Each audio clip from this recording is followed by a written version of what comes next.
I've gone on record to say that Jesus coin is unruggable, and let me show you what I mean. So, couple things to look at. This is Dex Tools. You're going to look at these things to show you if a project is unruggable or ruggable. First, let's look at our score. 99 out of 99. Let's open up the audit, which brings us here to Token Sniffer. Fun fact, it's actually 100 out of 100. This is the bare bones reason why it's unruggable. Number one is right here. The contract is renounced, which means none of these things can be changed or adjusted by anyone. Myself nor anyone can change to add a tax for buys and sells. No one can change whether or not the token is sellable or not sellable. No one can change anything. It's completely renounced. It's renounced and owned by no one. So, number one reason, the contract cannot be changed, altered, modified in any way. The tokens exist. There cannot be more. There cannot be new mechanisms added. The contract is there. The tokens are there. That is it. So that's number one. Number two, let's go and look at the liquidity. Here you see a very interesting button that says 24 billion Jesus is locked for 4 days. Oh, that's interesting. Oh no, 4 days, it's gonna rug. Oh, it's awful. Okay, let's go check it out. So this is the Jesus LP on Uniswap. As you can see, pretty much not one person has also supplied liquidity into this pool. So that's just fun. With that said, there's $1 million worth in this wallet. That is 500K in ETH, 500K in Jesus coin. That's how LPs work. It's always a equal pairing. Let's go to the lock. Here's the lock on Pink Sale Finance. And this shows you this, that the owner of the lock, which, oh, I'm blocking it. 1 second. The owner of the lock, there you go, is the burn address, okay? The owner. So wait, if it's owned by the burn, why is it here? Well, because the LP itself will exist and will always exist until the end of time. So here's point number two. The liquidity can never be pulled at any point in time ever. A lot of the times with these rug pools, you have people who will let the pool grow and then they'll just dump a bunch of tokens to steal it. So you can never remove liquidity. So that's point number two. That is very important in that it's unruggable. No one can take it out, which means you can always buy and you can always sell. Every single person who owns Jesus coin could sell all of their tokens. And guess what? The liquidity, well, now the value of that would change depending on how much ETH is left in there. Whatever, that's a different video.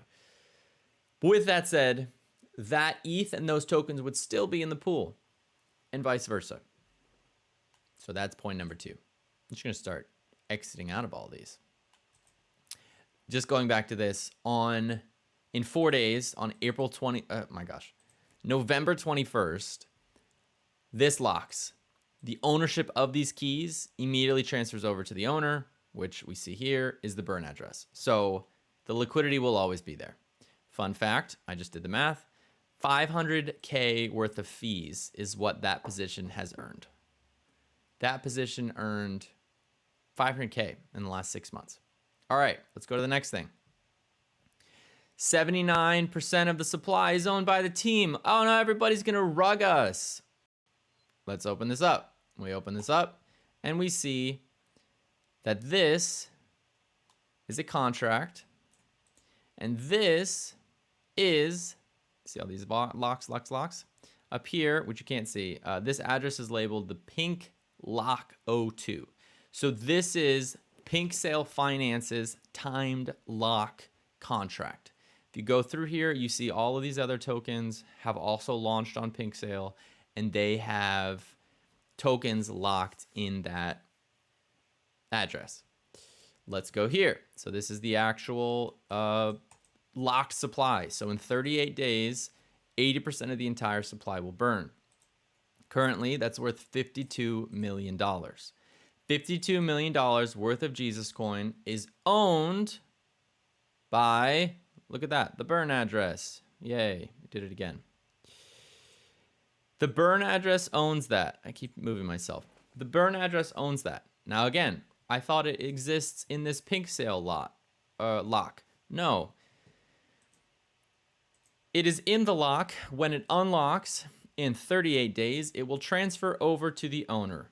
Who is the owner? The burn address. What is the burn address? Great question.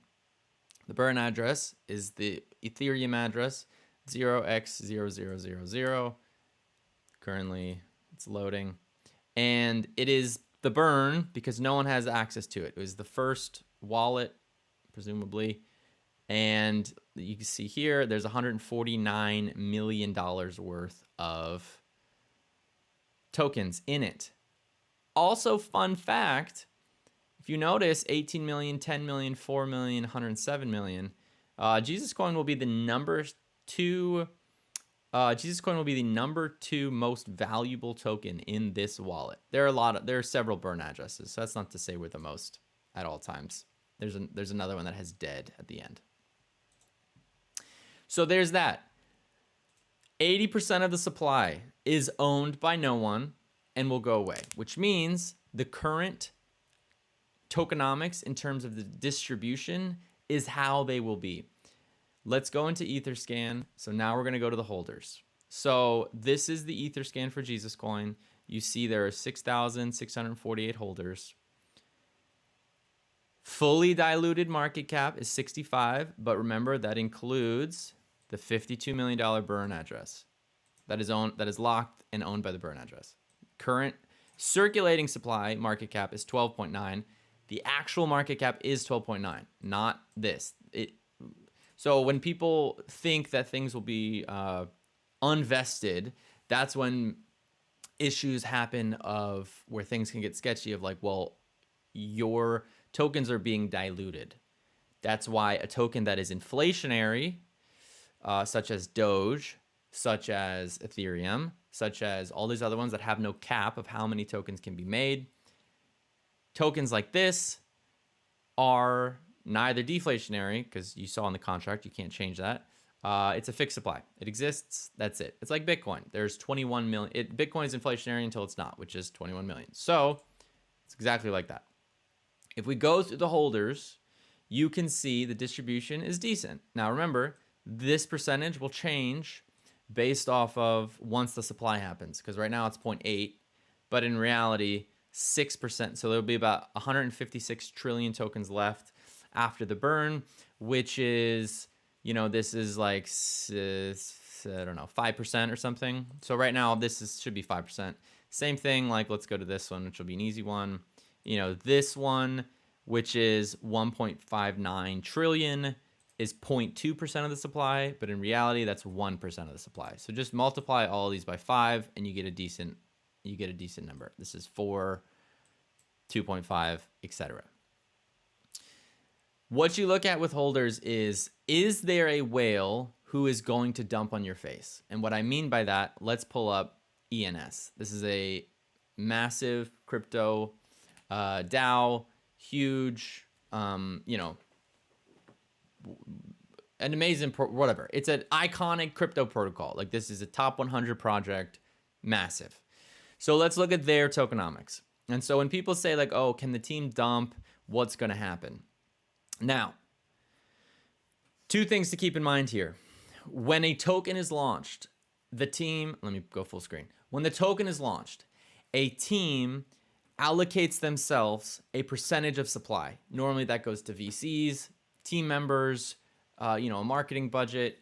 And this is for big projects and this is for meme coins. So when a token is launched, the value of that token is 0 before it's launched. After it is launched, that value of those tokens is now all of a sudden worth something.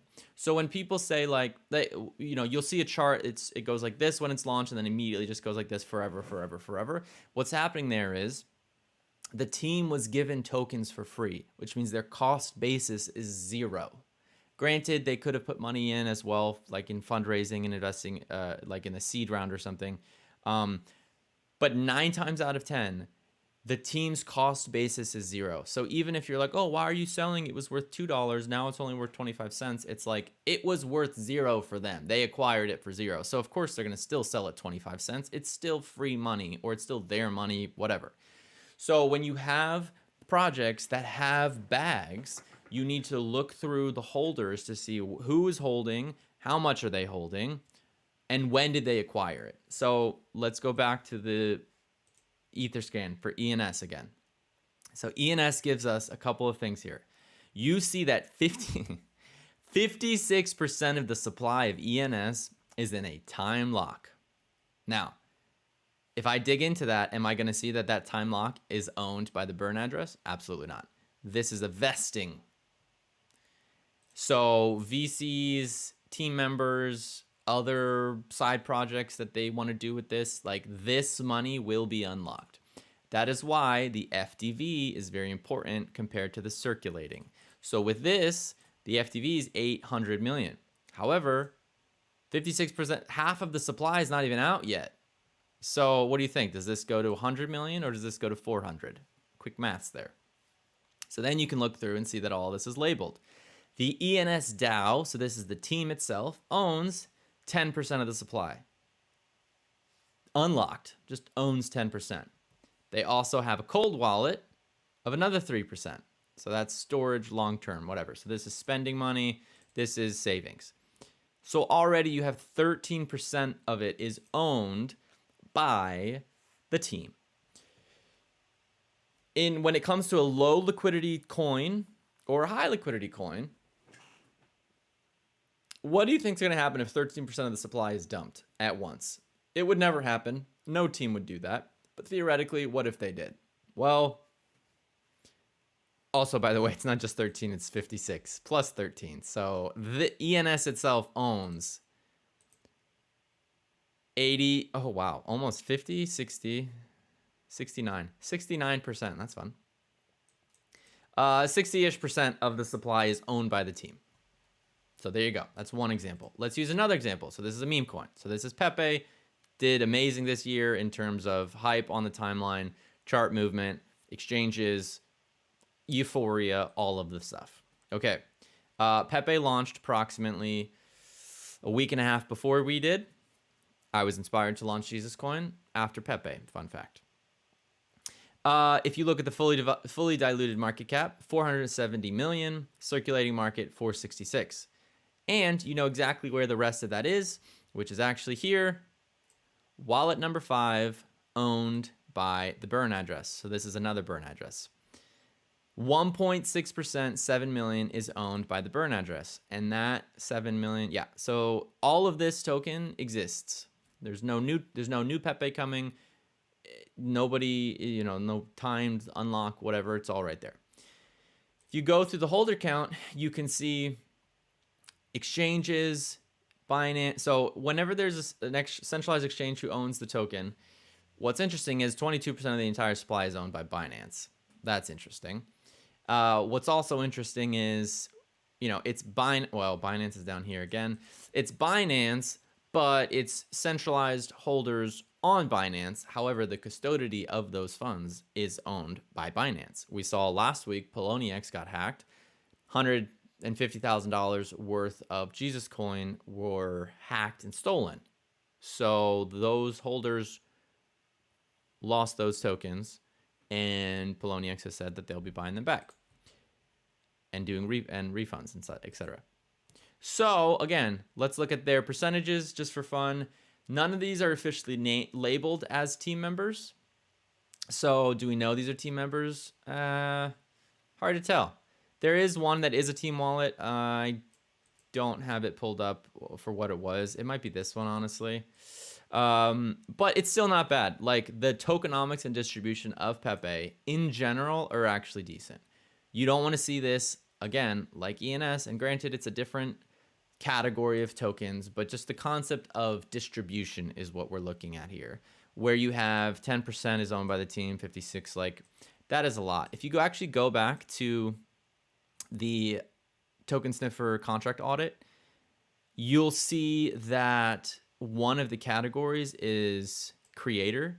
And so for them to have a good score on this, they want less than 5% to be owned by the team. And so that's assuming that, and then whales don't have more than 5% as well. So that's assuming that in a perfect world, you know, if the owner was to dump, it's only 5%, you know, it's not the end of the world.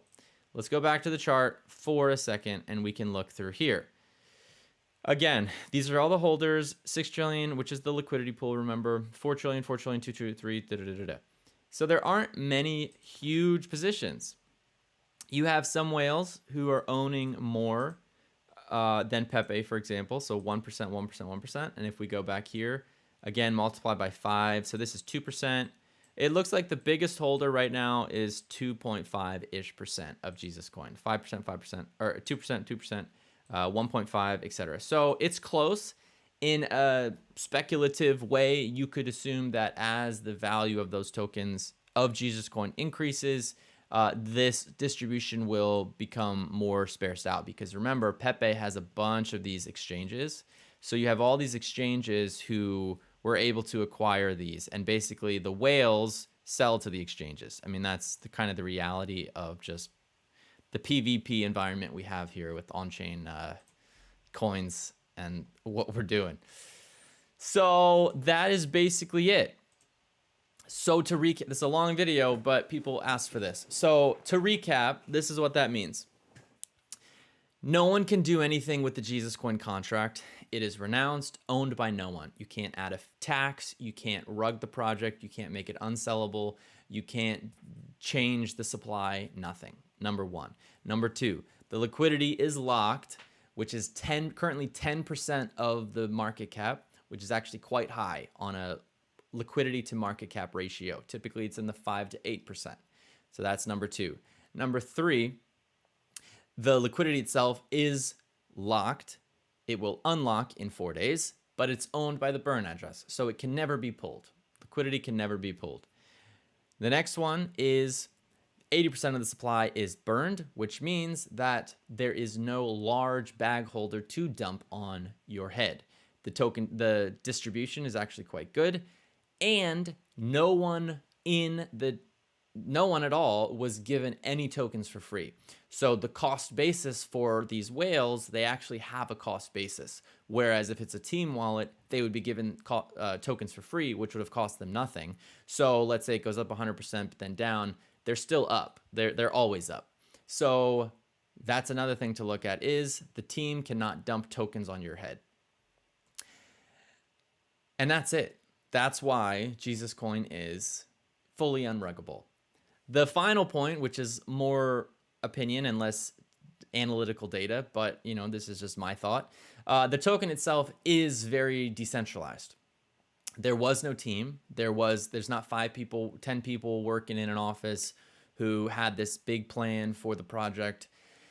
It was launched with myself and 2 devs who are no longer associated. So really it's just me, and I'm not even the biggest holder. You can check the chain to verify that. All the transactions are there. When I purchased, I bought one on April 25th. I bought one on April 28th. Those are the tokens. And I've purchased some along the way. But with that said, it's unruggable.